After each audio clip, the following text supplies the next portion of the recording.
Salut tout le monde, comme d'habitude, on traite une question immobilière que l'on m'a posée sur TikTok. Est-ce qu'on peut faire un prêt pour racheter des parts d'une SCI, une société civile immobilière? Alors la réponse est oui.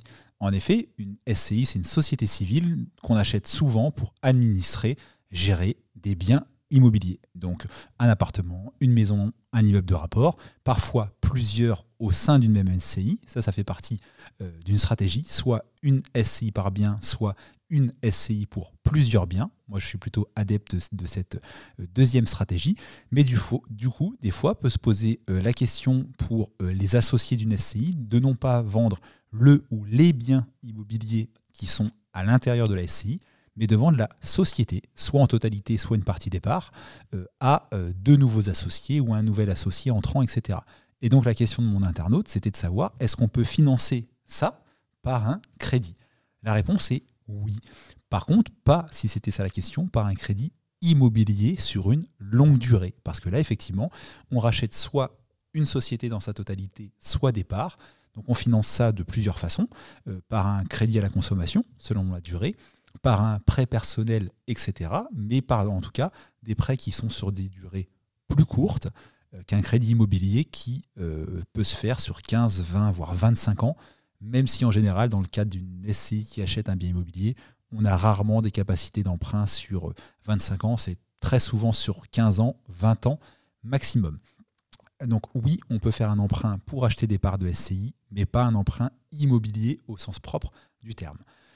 Une autre info également importante, c'est que quand on vend un bien immobilier, qu'il appartienne à quelqu'un en nom propre ou qu'il appartienne à une société, on doit obligatoirement, dans la majorité des cas, dans la totalité des cas, passer devant un notaire pour enregistrer le transfert de propriété, ce qui donne droit à des frais dits de notaire, des droits de mutation, etc., etc.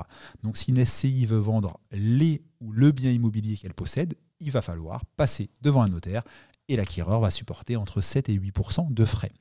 Si on veut vendre par contre les parts de la SCI, ce qui pourrait revenir un peu à la même chose, parce que ça, du coup, de facto, on vend le bien immobilier qui est dedans, mais vu qu'il n'y a pas de transfert de propriété, c'est toujours la SCI qui reste propriétaire du bien, et ben, il n'y a pas cet enregistrement par un notaire. Donc ça ne veut pas dire que c'est gratuit.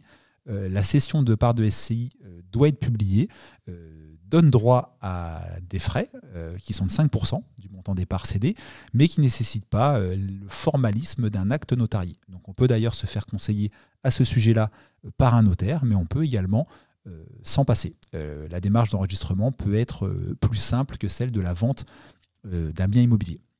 Alors, je me suis posé la question, et c'est un peu du live, en même temps que j'ai préparé la réponse à la vidéo, de quel pourrait être l'intérêt de vendre les parts d'une SCI plutôt que le ou les biens présents dans la SCI. Alors, il peut y avoir un intérêt fiscal pour le vendeur, notamment par rapport à l'imposition des plus-values, etc., si c'est une SCI à l'IR. Il peut y avoir un intérêt pour l'acquéreur éventuel, parce qu'effectivement, quand on achète des parts de SCI, elles subissent une décote par rapport à la valeur réelle du bien immobilier vendu. Il y a aussi une notion d'actif passif. Si la société a des emprunts, les parts valent du coup beaucoup moins cher que le bien immobilier à l'intérieur. Il y a une notion de frais moindres, parce qu'on parle de 5% de droits d'enregistrement contre 7 à 8% de frais dits de notaire. Par contre, il y a une vraie complexité, on l'a vu, à financer ou à faire financer ces parts-là. Ça peut aussi éviter le fait de vendre les parts de la SCI aux vendeurs de se retrouver avec une coquille vide, donc de se retrouver avec une société qui existe toujours et qui ne possède plus de biens immobiliers. L'inconvénient de cette situation-là, c'est que pour s'éviter les déclarations annuelles, etc., ou voire même les frais comptables si c'est une SCI à l'IS, il faut la clôturer, la SCI. Et ça, clôturer une SCI, je l'ai fait il y a 3 ans pour mes parents. Ça coûtait quasiment 1 500 € de frais. Donc c'est pas négligeable. Encore une fois, on le voit que la SCI qui est souvent montrée comme l'outil miracle dans l'immobilier, notamment celle à l'IS pour échapper à l'impôt, ne l'est pas tant que ça.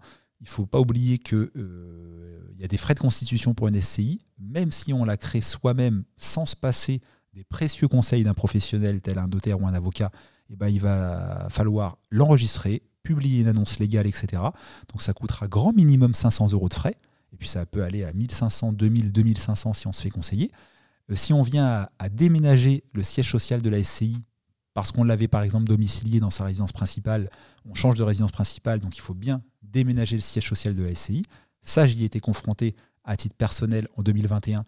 Et ben, ça m'avait coûté 700 € de frais. Le jour où la SCI n'a plus d'intérêt et qu'on veut la clôturer, il y a des frais. Si c'est une SCI à l'IS, il y a un bilan comptable annuel. Il faut avoir un compte bancaire professionnel. Et la SCI paye la CRL, la contribution sur les revenus locatifs, etc. J'ai fait tout un tas de vidéos, de podcasts sur les atouts de la SCI, parce que oui, évidemment, il y en a, mais aussi ces inconvénients qu'on met souvent sous couvert, enfin qu'on ne met pas en avant. Tout ça, vous pouvez trouver ça soit sur les plateformes d'écoute au niveau des podcasts, soit sur mon TikTok, les conseils en IMO de Patoche, ou soit également encore sur YouTube, pour ceux qui aiment le format vidéo, avec la série La Minute du Propriétaire by Visit & Co, où vous trouvez tout un tas de vidéos, de conseils. N'hésitez pas à poser des questions, j'y réponds toujours, avec pour preuve la vidéo du jour. Ciao.